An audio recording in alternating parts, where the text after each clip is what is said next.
नमस्कार दोस्तों, मैं Dharmraj Meena, assistant professor, government PG college Pratapgarh. एक बार फिर आपके सामने हाजिर हूँ इतिहास विषय की चर्चा को लेकर। तो मित्रों, अब तक हम लोग जो आधुनिक भारत का इतिहास पढ़ रहे थे उसमें राष्ट्रीय आंदोलन के जो बिंदु हैं उन पर चर्चा कर रहे थे। सविनय अवज्ञा आंदोलन तक हम लोगों ने पढ़ा है। तो गांधी युग में हम आगे एक बहुत महत्वपूर्ण आंदोलन के बारे में आज चर्चा करने जा रहे हैं, भारत छोड़ो आंदोलन, क्विट इंडिया मूवमेंट। तो एक आमूलचूल परिवर्तन के लिए जिस आंदोलन को जाना जाता है वो भारत छोड़ो आंदोलन है, या फिर यूँ कहें कि 1857 की क्रांति के बाद का जो एक बड़ा विप्लव था, ये बड़ा क्रांतिकारी घटना थी। तो उन सबसे बड़े आंदोलनों में शामिल है भारत छोड़ो आंदोलन। एक ऐसा आंदोलन जो स्वतः स्फूर्त था, जिसका नेतृत्व हालांकि शुरू महात्मा गांधी ने किया, लेकिन शुरुआत होने से पहले ही महात्मा गांधी और अन्य जो नेता थे उनको गिरफ्तार कर लिया गया। तो ये जो आंदोलन था, ये अपने आप में एक ऐसा आंदोलन था जो स्वसंचालित था।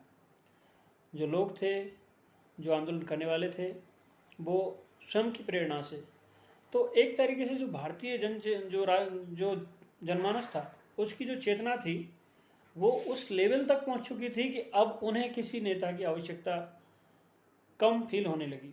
तो डेफिनेटली यहाँ पर एक ऐसा आंदोलन जो बगैर नेतृत्व के चला और जिसका इम्पैक्ट सबसे ज़्यादा हुआ, क्योंकि ये आंदोलन वास्तव में ऐसा ही था और इसने संपूर्ण भारत को झकझोर के रख दिया। तो भारत को एक तरीके से जो गुलामी थी अंग्रेज़ों की, उस गुलामी से निकालने के लिए एक बहुत बड़ा प्लेटफार्म भारत छोड़ो आंदोलन ने दिया। तो सबसे पहले हम इसके कारणों की पृष्ठभूमि पर हम चर्चा कर लेते हैं। तो मित्रों, अब तक हम देख रहे थे कि जितनी भी जो चीज़ें इंसिडेंट घट रहे थे वो कहीं ना कहीं भारत छोड़ो आंदोलन के कारण हम उनको बना सकते हैं। इसमें जैसा कि हम देखते हैं कि जो भारत की जो राष्ट्रीय पार्टी है, जो इंडियन नेशनल मूवमेंट को जो लीड कर रही है इस टाइम, वो है सबसे बड़ी संस्था कांग्रेस। तो कांग्रेस का जो विश्वास है वो अंग्रेज़ों से उठ चुका है। कांग्रेस का जो विश्वास है वो अंग्रेज़ों से उठ चुका है। तो कहीं ना कहीं से जो भारतीय नेता थे उनका जो विश्वास था वो अंग्रेज़ों में अब नहीं रहा। तो एक तरीके से दूसरा युद्ध, द्वितीय विश्व युद्ध प्रारंभ हुआ और उसमें बगैर भारतीय लीडर्स से पूछे हुए भारतीय सेना को इन्वॉल्व कर दिया गया।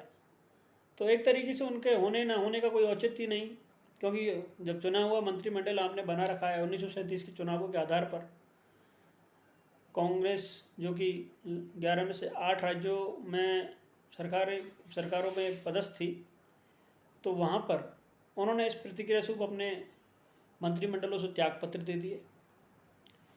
त्यागपत्र देने का मतलब ये था कि ब्रिटिश सरकार ने अपने युद्ध के उद्देश्य साफ नहीं किए और ये नहीं बताया गया कि भाई युद्धोत्तर, युद्ध के बाद में क्या होगा क्या नहीं होगा, भारत को किस प्रकार के स्टेटस पर रखा जाएगा, ये भारतीयों के लिए उत्तरदायी शासन की व्यवस्था किस प्रकार रहेगी, या फिर कुछ और। क्योंकि प्रथम विश्व युद्ध के समय भी इन लोगों ने यही किया था कि भारत को लोभ लालच देके और भारतीयों को अपनी तरफ मिलाकर प्रथम विश्व युद्ध में जनमत हासिल कर लिया था। अब चूँकि ये दोबारा था, तो यहाँ पर इन कांग्रेसी लीडर्स को, जो कि लगभग 8 प्रांतों में सरकार बना रखी थी, तो वहाँ पर किसी से पूछा नहीं गया। तो ये डेफिनेटली नाराज़ होना इनका स्वाभाविक था। इन्होंने त्यागपत्र दिए। तो एक तो ये था कि जो भारतीय लीडर्स थे उनका जो विश्वास था वो आपको अंग्रेज़ों पर नहीं रहा। दूसरा, जो जापानी आक्रमण हो चुका है द्वितीय विश्व युद्ध के समय, और उस जापानी आक्रमण का जो मेन सेंटर है वो बर्मा, सिंगापुर और म्यांमार बर्मा है, और पूर्वी बंगाल की तरफ जो आज़ाद हिंद फौज के साथ सुभाष चंद्र बोस भी बढ़ रहे हैं आगे। तो एक अलग सा एक वातावरण तैयार हो रहा था। तो पूर्वी बंगाल में तो आतंक का वातावरण तैयार हो गया था कि वहाँ कभी भी जापानी अटैक हो जाए।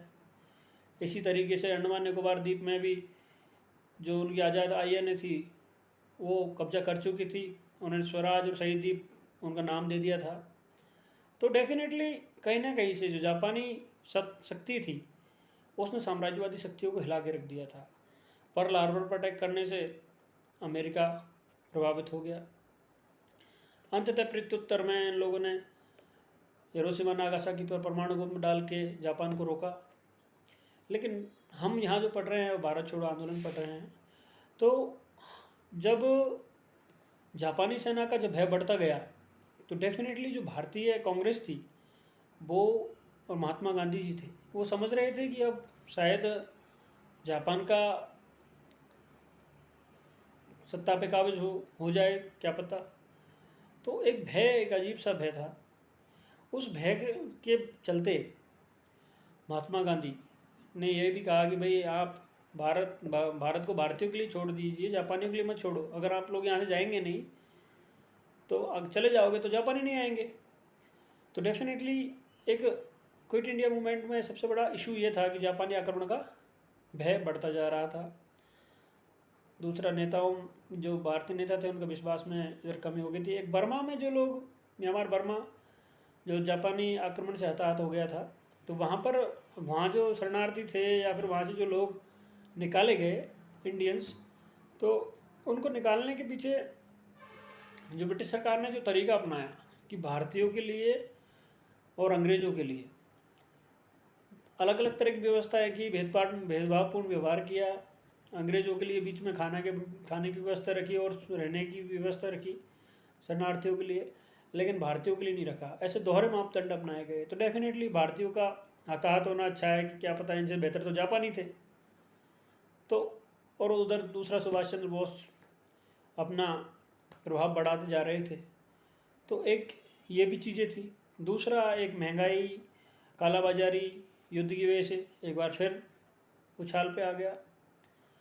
ये बहुत सारे जो मिले जुले कारण थे, ये कहीं ना कहीं से भारतीय जनमानस को आंदोलन के लिए उद्वेलित कर रहे थे।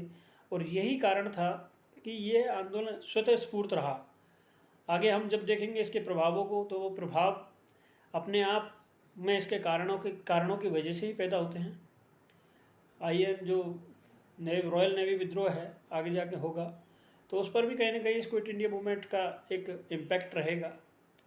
तो इस तरीके से हम सिर्फ आज इन चीज़ों पर चर्चा कर रहे हैं कि जो कारण है वो क्या थे। तो भारतीय जनमानस की एक राजनीतिक चेतना जो एक अलग लेवल तक पहुंच चुकी है, क्योंकि अब महात्मा गांधी जी एक अलग लेवल से और दूसरे तरीके से सोच रहे हैं। उन्होंने अब अंग्रेज़ों को दूसरे तरीके से देखना स्टार्ट कर दिया है, दूसरे पहलू से देखना स्टार्ट कर दिया है कि शायद अब इनका भारत छोड़ देना ही बेहतर है। अब यहाँ रुकना कतई और कतई भारतीयों के हित में नहीं होगा। इसीलिए उन्होंने करो या मरो का नारा दिया। तो जयप्रकाश नारायण जी ने तो भारत छोड़ो आंदोलन को ये यहाँ तक कहा कि एक फ्रांस और रूस में जो क्रांति हुई वैसी ही क्रांति का एक उदाहरण था भारत छोड़ो आंदोलन। इस तरीके से बहुत सारे लोगों ने भारत छोड़ो आंदोलन को एक अलग अलग उपमाएं दी हैं। लेकिन हमें यहाँ जानना सबसे ज़्यादा ज़रूरी यह है कि आर्थिक कठिनाइयाँ, भारतीय जनमत और नेताओं का अंग्रेजों में विश्वास में कमी होना, दूसरा, द्वितीय विश्व युद्ध के द्वारा बर्मा या म्यांमार में से भारतीय शरणार्थियों को की जो समस्या उत्पन्न हुई, पूर्वी बंगाल में जो आतंक का वातावरण तैयार हुआ, सुभाष चंद्र बोस और जो इंडियन नेशनल आर्मी थी, आज़ाद हिंद फौज थी, उसका एक बढ़ता हुआ प्रभाव और जापानी आक्रमण का सत्ता पे काबिज होने जैसे ये महत्वपूर्ण कारण थे जो भारत छोड़ो आंदोलन को कहीं ना कहीं से एक वो परिस्थितियां दे रहे थे जो उसको एक आंदोलन में कन्वर्ट कर सकें और उस परिस्थिति को तैयार कर सकें। तो इस तरीके की ये जो कारणों की पृष्ठभूमि है, इस पर हमने एक संक्षिप्त चर्चा की। तो मित्रों, थैंक्स फॉर वॉचिंग। एक बार फिर मैं आपके सामने आऊँगा।